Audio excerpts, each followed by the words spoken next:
Esta es María Evangelizadora Radio, el camino a tu santidad, porque es un pedacito de cielo en tu hogar.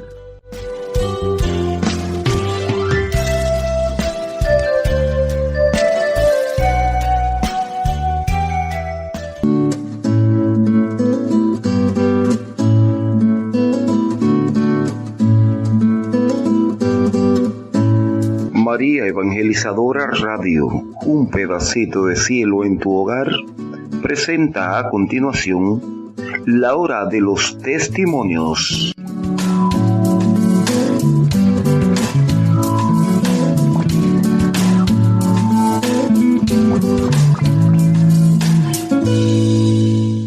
Actúa de diferentes formas. Realmente veníamos conversando con mi esposa, yo fui a hacer un mandado, pero en el camino se me atravesó algo imprevisto y tuve que arreglar esas cosas, ¿no? Pero vamos a empezar en el nombre de Jesús. Creo que ya está grabando el hermano, ¿verdad?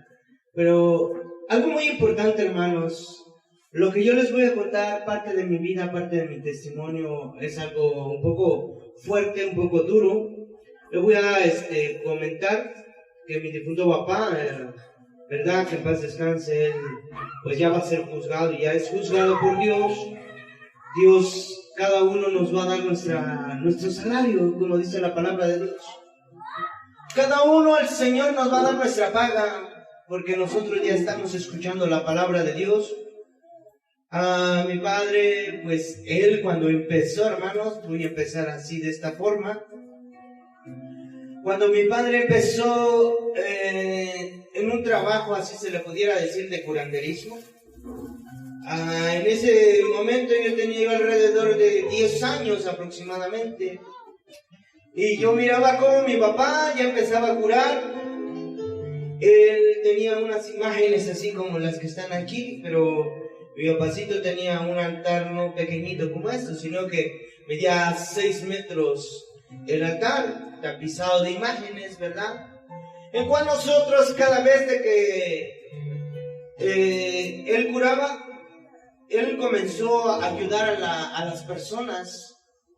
Él no cobraba absolutamente ni un solo peso.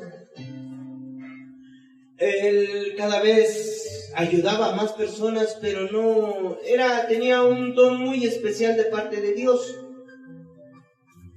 Pero algo muy importante, hermanos, que cuando nosotros empezábamos a crecer y empezábamos a notar cosas diferentes de mi papá, algo muy diferente, que él miraba yo que llegaban las personas y les pedían de favor, que le hicieran favor de darle una barrida, una limpia. Así, pues, ahora sí que él se ponía y se prestaba a eso. Él oraba a Dios.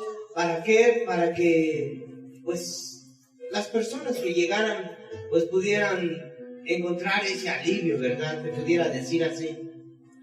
Pero mi papá era una persona que siempre me hablaba y me decía una forma como las que hoy les voy a decir. Tu hijo, dice mi papá, decía, tú vas a ser mi ayudante.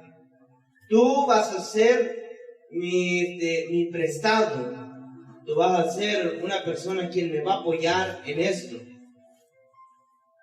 Entonces, ¿qué pasaba, hermanos? Yo desde muy pequeñito me empecé, gracias hermano, me empecé a captar eso en mi mente, en mi corazón. Entonces, yo que me decía mi papá, tu hijo, dice, eres muy chingón. Vas a ser más chingón que yo. Con esas palabras me decía mi padre. Y yo me lo empezaba a creer, hermanos, me lo empezaba a creer, porque miraba yo que a mi papá cada vez llegaban más personas, y a veces llegaban 4 o 5 personas en el día para que lo curaran, y así curaciones leves. Pues empezó mi papá. Con el paso del tiempo, hermanos, mi papá lo miré que empezó a meterse en otra forma muy diferente. A él siempre oraba y decía, nosotros somos sinacantecos, ¿verdad? Mi papá era sinacanteco, mi mamacita también, pues, es de aquí, bendito Dios, ella vive ella es originaria de aquí ¿cómo se llama ese lugar? Citalá. Pero mi papacito tenía una oración muy especial cuando recién comenzó en Tzotzil. Y decía mi papá cuando empezaba a orar, decía,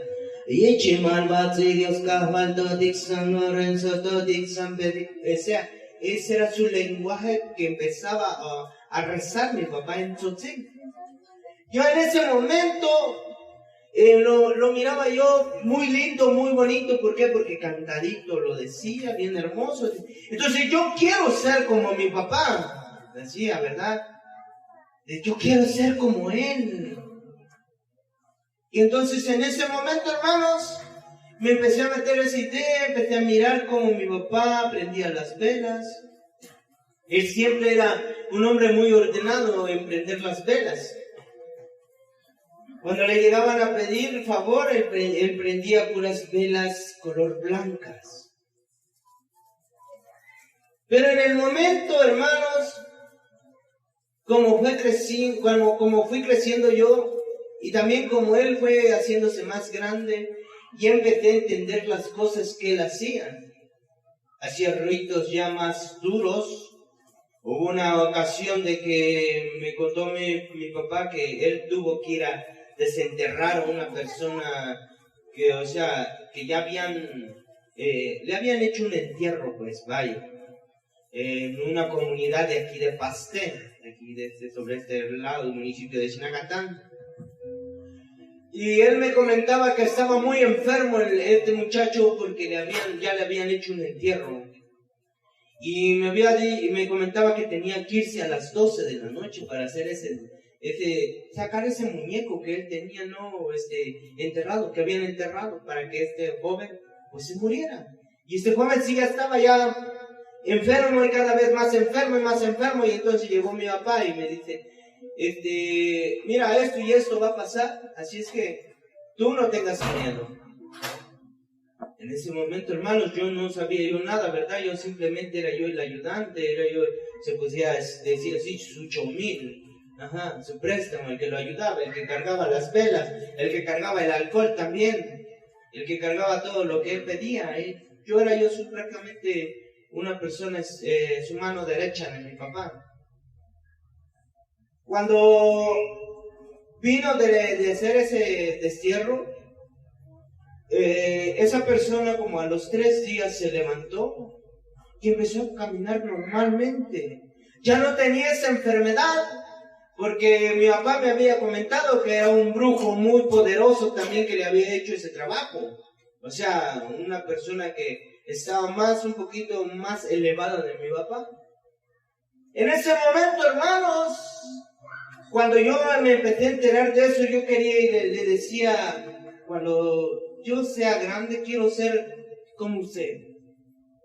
Cuando yo sea grande, quiero ser una persona así como usted, que cura, y pues quiero tener ese mismo valor. Y me decía mi papá, no, acá sí se necesitan tenerlos bien puestos.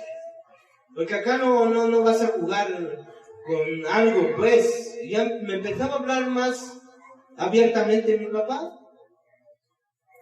Recuerdo un momento que llegó, hermanos, cuando mi papá me lleva por primera vez a una cueva. Ya era como eso de las 10 de la mañana. Nosotros nos fuimos con el que estaba enfermo, mi papá y yo, éramos 3 personas, pero lo miré que mi papá en ese instante, mi padre, ¿verdad? Empezó a dar tequila, porque pedía tequila para que tomaran al entrar de la cueva, mi papá. Entonces, y llevaban otro tequila también para dejarlo ahí adentro. En ese momento, hermanos, yo ya empezaba a tener esos deseos de tomar.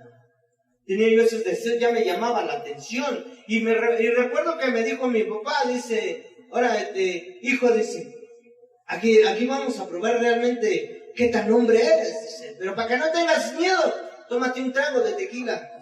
Bueno, y me lo tomé. Sí me ardió la garganta, dije, no, con esto sí ya tengo valor, dije. Y me voy entrando, y como vamos entrando, hermanos, así en la cueva, nos vamos metiendo más en la cueva. Encuentro un agujerón grande, y le digo, oye papá, le digo, ¿y esto qué es? Y me dice, mira, dice, este lugar, como tú miras y las cosas que hay ahí abajo, dice, esas cosas vienen a aventarlo los brujos. Aquellos que quieren, por ejemplo, si alguien ha hecho daño y quieren regresarle ese daño, pero ya lo quieren mandar al panteón, acá los vienen a dejar, los vienen a aventar. Ah, está bien, papá. Seguí caminando con él y se escuchaban los chillidos de los murciélagos, pero nosotros íbamos con una lámpara. Pero como nos íbamos metiendo más y más adentro, empezaba yo a sentir un temor así grande, hermanos. Que mi corazón lo sentía que se iba haciendo más chiquitito, y volteaba yo a ver, porque sentía yo que alguien me venía persiguiendo, hermanos. En ese momento, hermanos, cuando llegamos en el lugar donde él iba a empezar a curar, me dice mi papá, ya sabes lo que tienes que hacer. Sí, papá, le digo, pero yo ya tenía ese temor. Agarra mi difunto papá, dice, empiézale pues, y se empieza a poner las velas, color blanco, y empecé a poner ya velas de los 7 colores, también, y velas así de cabeza. Y en ese momento, hermanos, cuando llegó el momento exacto que ya había yo terminado, dice mi papá, bueno hijo, dice, ahorita voy a regresar. ¿A dónde vas a ir? Le digo. ¿Tú te quedas con él? O sea, con el que lo iban a curar. Y yo voy a ir a hablarle el mero bueno, el grande, el demonio. Dice. Y ahí sí sentí un gran temor, dije, y ahora pues digo, pues nunca había hablado mi papá de esto. Y agarro, lo miro que él se sube en una parte más alta, donde hay un pequeño agujero, y dice, bueno, voy a apagar la luz. Cuando en ese momento, hermanos, apagó la luz mi papá, sentí un temor, hermanos, que tuve ganas de gritar, pero bien fuerte allá adentro. Pero me había dicho mi papá, si tienes miedo, si volteas atrás, aquí te quedas. Escuchen las palabras que me dijo mi padre. O sea, no le importó, me imagino yo que en ese momento no le importó mi vida. Pero dije, no, tengo que demostrar que soy valiente. Y solo me mordí la lengua y hice un quejido como este. Donde me mordí la lengua. En ese momento mi papá prende la luz y dice, ¿estás bien? Sí. Ah, cabrón, me dice mi papá. En ese momento, hermanos, ya no tenía yo temor. Ya podía yo quedar solito ahí en la cueva. Pero como desde muy pequeño empecé a tomar, seguí adelante con mi papá, hermanos. Cada vez que llegaba yo borracho en mi casa, llegaba yo a golpear a mi esposa. Cada vez que yo llegaba yo a mi casa todo borracho, aunque sea ya desde muy temprana edad, yo le llegaba a golpear, llegaba yo a gritar, a quebrar cuantas cosas había en mi casa. En ese momento, hermanos, yo me tocó ir nuevamente en ese lugar y le dije, porque mi papá me había comentado de que la cueva tiene dueño. Entonces yo le dije, si eres tú demonio, si realmente existes aquí, si tú me sanas, si tú me curas de este desorientamiento, si tú me sanas de verdad, yo voy a venir a limpiar de este lugar porque está muy sucio, está muy cochino. Así se lo dije. En ese momento, hermano, yo salí muy contento, eso yo no le dije a mi papá. Me fui, salí, y me volteé a mirar nuevamente para atrás. A la hora que volteaba a mirar por detrás, miro que estaba muy sucio. No, esto quiere una limpieza. Pero ya te dije, si yo